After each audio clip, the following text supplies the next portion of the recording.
Praise God, mayong buntag na atong tanan mga igsoon.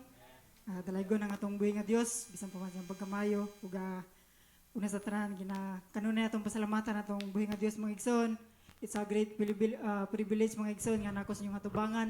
Agi pagtugot sa tuang pastor nga siya mag-exhort ko ug mag-share sa mubo lamang nga mensahe aron isip maghatag og pagbadasig sa matag usa kanato mga igsoon. Ug nasayod ko nga ang ako ang mubula mga akong i-share kanyo mga igsoon, ang uban nini nadungog na ninyo in the previous tong milabay Domingo tong sawali ni Pastor J, the coming of the Lord, harvest time, and tong Miyerkules mga igsoon nag-series siya mga igsoon. Amen. Og ako ang title karon, hatagan ako ng title, God is a separator mga igsoon. Amen. Nasayod kita nga sa matag usa kanato ginasepara na kita gikan sa kalibutan. Amen. Og maka na ako ang title mga igsoon, og dira sa Genesis, mabasa nato dira sa Genesis chapter 1 verse 1 hangtod sa 4 mga igsoon. Yun siya diri. Sa sinugdanan gibuhat sa Dios ang mga langit ug ang yuta sa dos, ug ang yuta awaaw ug walay sulod, ug ang kangitngit diha sa ibabaw sa naong sa kahiladman, ug ang Espiritu sa Dios naglihok sa ibabaw sa naong sa mga tubig. Sa verse 3, ngun siya diri, ug mingon ang Dios, mahimo ang kahayag, diha ang kahayag. Sa verse 4 mga igsoon, ug nakita sa Dios ang kahayag nga kini maayo. Timan ninyo ang word diri mga igsoon, ngun siya diri, ug gilain sa Dios ang kahayag gikan sa kangitngit mga igsoon. Amen. In the book of Genesis mga igsoon, gibuhat sa Dios, and namugna ang usa ka kalibutan, pinagi sa nilitok nga pulong sa Dios. Ningon ang Dios, let there be light mga igsoon, and there was light. Ug gikan kato sa nilitok nga pulong sa Dios, nga gikan pa kini sa hunahuna ug iyahang gilitok mga igsoon, ug nagmanifest kini. And sa dihang ningon ang propeta mga igsoon, God is a separator. Gisipara niya ang kahayag gikan sa kangitngit, gisipara niya mga igsoon ang kinabuhi ug ang kamatayon. Amen. Og in the book of Genesis mga igsoon, pasensya na mga igsoon in the book of Genesis makita nato dira nga ang kalibutan usa ka ngitngit ug usa ka awaaw ug kung wala sa unsa diri, ug ang yuta awaaw ug walay sulod, ug ang kangitngit diha sa ibabaw sa naong sa kahiladman.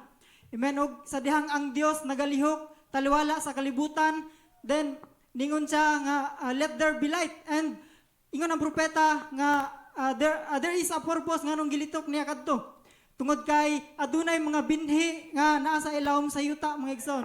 Men tungod kay ang katong binhi muturok lamang kadto nga binhi kung mahayagan siya sa adlaw. Men og ang adlaw mga igsoon katipuhan kana ni Ginoong Hesukristo. Amen. Kung din ingon sa propeta, nadunggan ako itong milabayng panahon mga igsoon nga ang atong kinabuhi katipuhan kini sa usa ka kalibutan kaniadto.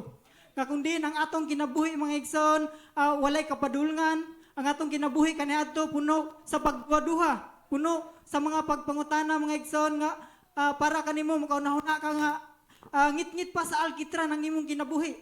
Men tungod kay sa wala pa naglihok ang Espiritu sa Dios sa imong kinabuhi, may nakakakanito siguro karon nakakaniadto sa sabungan, siguro karon nakakaron sa kahilayan, sa mga lingaw-lingaw mga igsoon, apan tungod kay binhi ka man sa Dios. Hallelujah, naata karon diri sa bali ampuanan sa Dios mga igsoon aron magasimba ug magadayeg diha sa atong buhi nga Dios. Men og ingon dira sa verse 4 mga sa diri sa verse 4, ug nakita sa Dios ang kahayag nga kini maayo ug gilain sa Dios ang kahayag gikan sa kingit. Men katipuhan kini kanato mga igsoon nga naa kita sa daan nga denomination nga kanato mga igsoon. Hallelujah, ang atong pagpangalagad puno lamang sa tradisyon. Men ang atong pagpangalagad kaniadto mutuo lamang ta Ginoo o kinapara kanato. Men apan dili diha lamang magpabili ng atong pagtuo.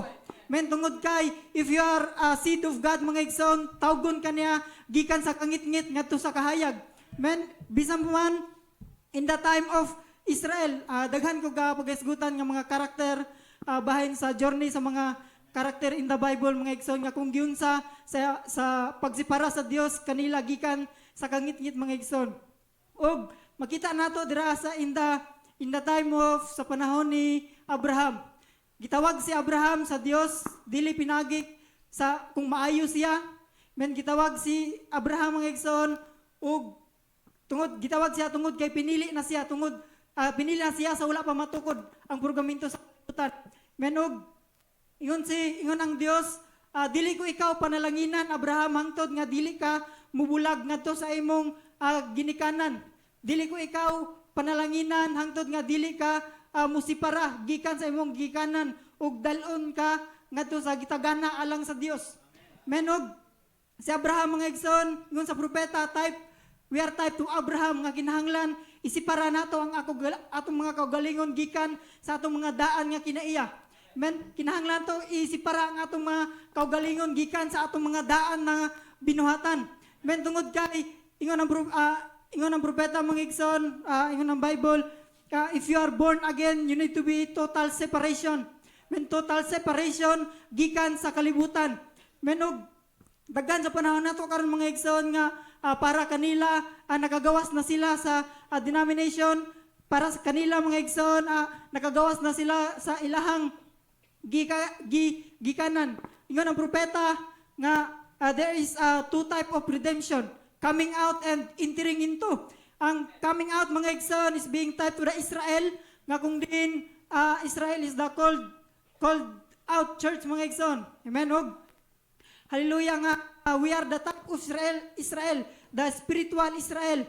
Nga kung din ang journey sa Israel mga igsoon, nagpadala ang Dios og propeta aron ispara sila gikan sa Ehipto. Ug ang Ehipto type sa kalibutan nga kung din ulipon sila ang Israel, ulipon sa sistema sa Ehipto, sistema sa kumbaga mga igsoon, nahilam sila sa pagdumala ni Paraon. Amen. And nasayda nga dili gusto ang Dios nga ang iyang katawan adunay tao nga magdumala. Men gusto niya ang tao mga igsoon adunay kagawasan. Just like in the time of David nga gipaaway siya ngadto kang Gulayat. Ningon ang iyang mga igsoon nga gipasulob kaniya ang salakot, gipasulob kaniya ang helmet mga igsoon, then gipadala siya og espada nga bugat kayo. Then ningon si gikuan kinini sa propeta mga igsoon nga para kang David, dili makalihok si David. Men dili siya makalihok og tarong anuman kay naulipon siya sa sistema sa dogma. Naulipon siya sa sistema sa doktrina, sa mga kalagdaan nga hinimo lamang mga tao mga igsoon. Amen. Og sa dihang gitanggal kadto ni David ang iyang mga gipangsulob nga mga bugat kayo mga igsoon. Then nanasay kagawasan sa paglihok. Men nanasay kagawasan, and we are type to David mga igsoon. Kaniadto na kita sa naulipon kita sa sistema sa kalibutan, naulipon kita sa kangit-ngit mga igsoon. Kaniadto apan ningon ang puso sa Dios, when the Comforter is come, will guide you into all truth. Amen. Gayran kaniya sa tibuok kamutuuran, dili lamang sa book of Genesis hangtod sa book of Revelation mga igsoon. Ug ibutyag niya kanimo ang mga butang umalabot mga igsoon. That is the seven seal nga kung din ang Dios na naog and dwell personally to you mga igsoon. Amen. Nagigdwell sa ikaw ug ang Dios. Amen. Kung din hallelujah sa diak naabot sa gibutyag niya kanimo ang mga tinagong butang. Even mga igsoon ang mga karakter sa Biblia, makaingon ka nga ikaw day si Ruth. Men nga kung din Ruth is being typed to the bride mga igsoon, nga kung din kinahanglan mamatay ang ihang daan nga bana bago siya minyo ngadto kang Boaz. Praise God. Nga kung din si Ruth mga igsoon minyo siya kang Mahalon. Men si Mahalon ang ihang unang bana, then namatay si Mahalon. Kuna propeta Mahalon is being typed to the wicked flesh. Amen. Kaluyahon sa unod. Amen. That's why sa matagos sa kanato mga igsoon aduna tay mga kaluyahon. Sa matagos sa kanato usahay aduna pa tay battle sa unod nun nga bahin. Aduna pa tay battle sa atong mga kinaiya, sa atong mga karakter nga kinahanglan natong hubuon mga igsoon aron mahimot ang takos ngadto sa pagninyo kang Ginoong Hesukristo. Amen. Og in the mga igsoon in the book of Revelation chapter 18 mga igsoon ingon ang Bible nga out of her my people. Amen nga kung din pagulaon kita gikan sa sistema sa kalibutan. Amen nga kung din kung dili ka tao sa Dios. Amen ingon specific ang Biblia mga igsoon, come out of her my people, and her mga igsoon is being taught to the churches. Amen nga kung din come out of her my people nga kung din ang tawagon lamang sa Dios mao lamang kadtong iyang mga tao. Amen mao lamang kadtong iyang mga bride. Apan kung dili ka bride, kung dili ka tao sa Dios mga igsoonan, magpabilin ka sa sistema sa kalibutan. Praise God. Ug padayon ta ingon dra mga igsoon sa diri sa in the time of Israel, gusto ko isgutan ang journey sa Israel kung giun sa pagpagula sa Dios ang mga tao sa Israel padulong sa yutang saad mga igsoon. Then sa dihang naabot ni gipropesiya na daan sa Dios ngadto kang Abraham. Ningon ang Dios nga ang imong kaliwatan mahimong dumulong sulod sa 400 ka katuigan. Menog sa dihang naabot ang 400 o 400 years, ang Dios nagpadala og propeta para sa mga Israel. And ang Dios mga igsoon, hallelujah, dili siya makigsulti gawas lamang sa propeta. Amos 3:7 yung sa ang Dios walay arang mabuhat gawas kun ang iyang mga tinago iyang ibutyag ngadto sa iyang mga ulipon ang propeta. Amen. That's why ang Dios nagpadala propeta aron walihan ang mga taga-Israel dito sa Ehipto. And sa dihang gipakam out na sila mga igsoon sa journey nila sa mga igsoon sa wilderness. Praise God, adunay mga pagbagulbol.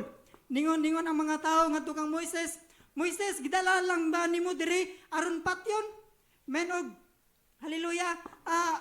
We are the type of Israel mga igsoon, the spiritual Israel nga kung din, hallelujah, sa taliwala sa atong journey, sa atong kinabuhi, usahay magbagulbul pa ta. Right? Usahay mga igsoon, makaingon ta sa atong kagalingon, Lord, nganong naagian man ako ni, nganong ingon ani man ang imuhang gipaagi ka nako. Apan, ang Dios mga igsoon, naghatag lamang siya og pagsulay nga atong makaya. Dili siya maghatag og mga pagsulay nga dito makaya mga igsoon. Man, that's why sa una-una sa Dios nakaprograma ng daan, hallelujah, nga kung din sa imuhang gibarugan karon, naman ka sa kuloyahon, naman ka sa kadasig mga igsoon, then everything has a purpose mga igsoon. Man, kining tanan humana matud pa ingon sa pulong sa Dios sa dang namatay si Ginoong Jesucristo, ningon siya nga it is finished.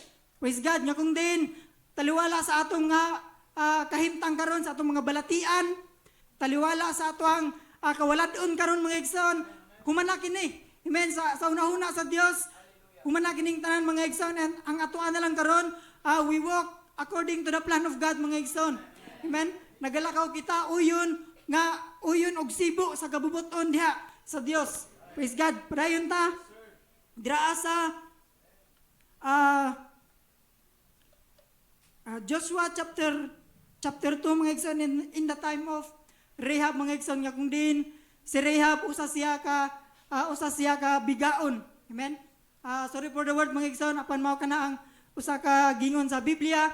Then sa dihang gidawat ni Rehab ang duha ka espiya, men nga gipadala ni Joshua ngadto sa Jericho. Si Rehab naulipon lamang siya sa wala niya gigusto nga inato yang kahimtang. Men si Rehab mga igsoon, naulipon lamang siya sa pagdumala sa Jericho o sa sistema sa Jericho. And nasabi ta nga every character of the Bible mga igsoon, nakita nato ang atong kaugalingon. Right? Si Rehab mga igsoon, gidawat niya ang duha ka mensahero. Amen. Sa panahon usab nato karon mga igsoon, aduna usab duha ka mensahero, the heavenly and the earthly messenger mga igsoon. Nga kung din sa picture nga imong makita, usa lamang si Brother Branham lamang ang imong makita. Apan sa iyang babaw mga igsoon ay pillar of fire, which is the Holy Ghost mga igsoon, nga mao kato ang the spiritual messenger mga igsoon. And in the book of Rehab mga igsoon, ang usan adto na minyuan ni Rehab ug mausab sa panahon nato karon ang usa ka mensahero ang atong naminyuan mga igsoon nga mao si Ginoong Jesucristo. Praise God. Ug sa dihang gidawat niya si gidawat niya ang duha ka mensahero. Then gisipara si Rehab, nagakaplag si Rehab mga igsoon og kaluwasan tungod kay yang gidawat ang mga mensahero. Ningon si Rehab siyang panahon nga nadungog namo ang pagabantugan ni Jehovah. Nadungog namo kung giunsa pagtunga ni Jehovah ang pulang dagat. Nadungog namo kung giunsa ninyo pagpatay ang Amorihanon. Amen. Og sa dihang nadungog niya itong mga igsoon, amen, nangatunaw ang ilang kasing-kasing. Amen. Og ningon siya nga, pwede ba dili lang ako ang maluwas? Pwede ba ang akong amahan, ang akong inahan? Amen. Og moto sa dihang praise God, sa dihang gidawat niya ang duha ka mensahero. Amen. Og gidawat niya mga igsoon, then minyuan niya ang usa ka mensahero ni adto, then siya sa Dios gikan natong sistema sa iyang pagka binuhatan nga dili mayo kaniadto mga igsoon. Amen. And we are type to Rehab mga igsoon. Amen. Nga kung diin kaniadto na ulipon kita sa kaniadto na kita sa denomination, nagapaminaw kita og mga lain-lain nga mga binhi sa doktrina. Amen. Apan praise be to God, tungod kay ang Dios nagpadala sa mensahero aron pagulaon kita dira nga sistema. Amen. Aron pagulaon kita sa sistema, dogma og mga kredo. Ingon dira sa Marcos 7:7, ingon sa dira, kawang lamang ang ilang pagsimba kanako, sanglit sa ilang pagpanudlo, ila lamang gipagadoktrina ang kalagdaan nga hinimo lamag mga tao. Amen. That's why kung imong makita sa panahon nato karon, praise God nga kung din grabe ang ilang pag-worship sa Ginoo. Amen. Grabe ang ilang pagsakripisyo. Amen. Apan ingon ang pulong sa Dios, obey is better than sacrifice. Amen. Unsaon man nimo ang imong pagsakripisyo kung wala kay pagsunod sa pulong sa Dios. Amen. That's why hallelujah nga sa dihang makita mo ang mga tao karon, nahimo na lamang kumbaga nahimo na lamang tradisyon. Amen. Nahimo na lamang common kanila ang mensahe mga igsoon. Para kanila okay raman nga nagsimba ka tapos makikambit ka sa kalibutan.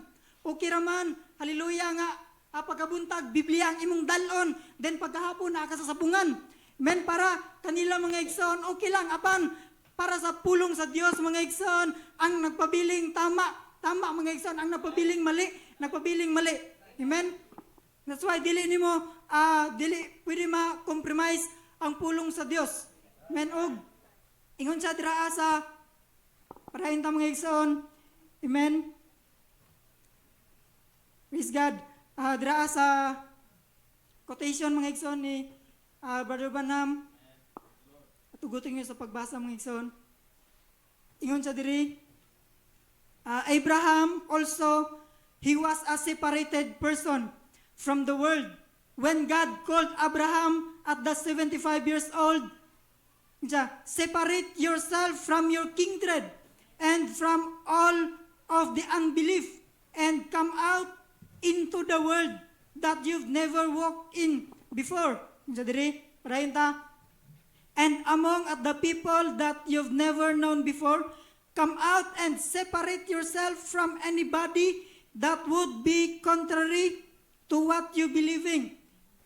That you would be a Nazarite unto the world. So because he was holding a promise of a son, he had to separate from his father, from his mother, from his kindred mga igsoon. That's why kung pinili kita sa Dios, kinahanglan nato isipara ang atong mga kaugalingon, hallelujah, gikan sa sistema sa kalibutan, gikan sa daan natong mga kinaaya nga binuhatan kaniadto.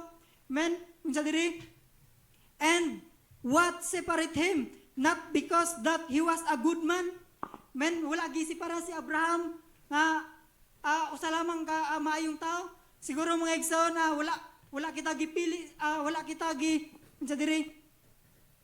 But because not because that he was a good man, but because he believed that God was able to keep the promise he had given mga igsoon. May nasahod sa Abraham nga nagatuo siya sa saad sa Dios. Taliwala sa yahang kagulangon para sa una-una sa tao mga igsoon nga posibilidad dili na posible nga mag-anak pa si Sarah. Amen, apan, mao ka na ang unahuna sa tao, apan, ang lahi ang unahuna sa Dios, mga igsoon. Amen, ingon ang pulong sa Dios, I will visit you according to the time of life, mga igsoon. Amen, nga kung din, ang Dios mo bisita sa matago sa kanato.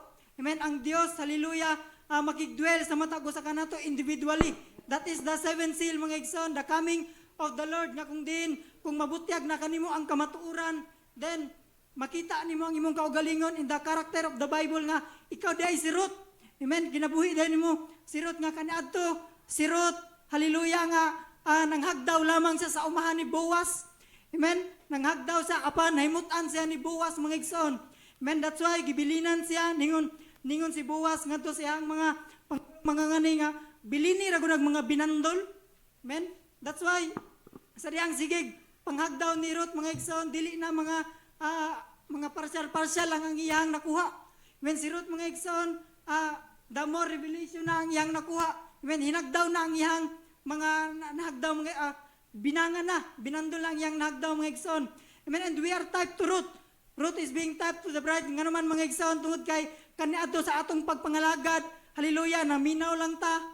Amen, nagapaminaw lang ta sa mga sharing, nagapaminaw lang ta sa atuang pastor, mga igsoon, apan kadugayan, mga igsoon nga, we are the bride of Christ, nahimutan ta sa Dios. Amen. Sa diyang nahimutan ta sa Dios, mga igsoon, the more revelation ang iyang gibutyag kanato. Amen. Praise God. Ug padayon tayo ngun sa diri. Ngun sa diri, now notice when God calls a man, now look not because he was better than somebody, but because God called him. Amen. Dili kay kung unsa ang imuhang naabot karon, amen, pila ka degree ang imong naabot karon, mga igsoon. Amen, gipili ka sa Dios dili sa kung unsa ang imong kahimtang karon, kun dili gipili ka sa Dios sa wala pa matukod ang purgamento sa kalibutan. Amen. Yung sa diri. Now this is for Christian. Notice, then after God called him, he said, the first thing I want you to do is separate yourself. That's what God does today. Separation. Amen. That's why, hallelujah, nasahid ko, mga igsoon, nga kitang tanan, we are separated sa kalibutan, mga igsoon. Amen. Og bisan pa man in the book of Matthew, kung ato makita dira sa nadunggan nato ni sa wali ni Pastor Jay, sa in the book Matthew chapter 13, ang sambingay ang sambingay may tungod sa mag-uuma. Amen. Kung giunsa pagsabod. Amen, ang mag-uuma nagsabog mga binhi. Then sa paggabi, pagkaugma, natingala tong mga pangulong mga ngani, mga igsoon nga, di ba, maayo man kato nga imong gitanom nga binhi. Amen. Ningon ang mga ngani, mga igsoon nga, gusto ka ba nga amo katong pangibton? Og ningon ang Dios, mga igsoon, o ningon ang tagiya sa mga igsoon nga ayaw lang. Basin unyag tingali nga maapil mo ang mga trigo. Pasagdi lang, haleluya, nga manubo sila pagdungan. Amen, tungod kay inigabot unya sa panahon, there will be a separation, mga igsoon. Amen, siparahon niya pag-una ang bunglayon. Amen, handod ang bunglayon is ibanlot niya ngadto sa kalayo. Then ibangan usab niya ang trigo, mga igsoon. Amen, which is type to the bride nga sa panahon nato karon, mga igsoon. Hallelujah, nga dili kita sa physical, amen, nga kung nai-harvest, dili una maadto sa dapa, kung dili aduna unay process, mga igsoon. Amen, og taliwala sa rapture, mga igsoon, og taliwala sa harvest time, ang tunga-tunga niya na, mga igsoon, adunay mga pagbadlong. Amen, tunga-tunga niya na adunay mga suffering, adunay mga pagsulay, mga igsoon. And mao kana nga ang gusto sa Dios nga kinahanglan tanggalon ang atong mga daan nga kinaiya, ang daan nato nga binuhatan sa kalibutan. Amen, aron maminyo kita ngadto kang Kristo, mga igsoon. So, padayon tayo minsa diri. Said minsa diri, most all the churches when they calling their new pastors over in the Baptist church, we used to see that the people say, ingon ang mga tao, oh, that old preacher, nga kana nga tigulang na nga magwawali. He's old foggy, kung mga igsoon, old foggy nga sa kanang kumbaga gidalag gyapon niya ang daan na nga pamaagi hantod sa presente nga panahon mga igsoon. Ug minsa diri he tries to tell us sa ginasuluyan niya pagsulti kini, we want a young fellow who's a good mixer. Minsa diri God don't want a mixer mga igsoon. Amen. Minsa diri God wants separators. Separate yourself. That's right. God always calls for a separation mga igsoon. Amen. O praise God. Malamang ka na ang ako ang ipaambit sa matagos sa kanato mga igsoon. Amen. God is a call for a total separation sa matagos sa kanato mga igsoon. Amen. O dagang salamat sa mubo lamang nga minsay ako ang ipadangat sa matagos sa kanato. God bless you, saints. Praise God. Amen.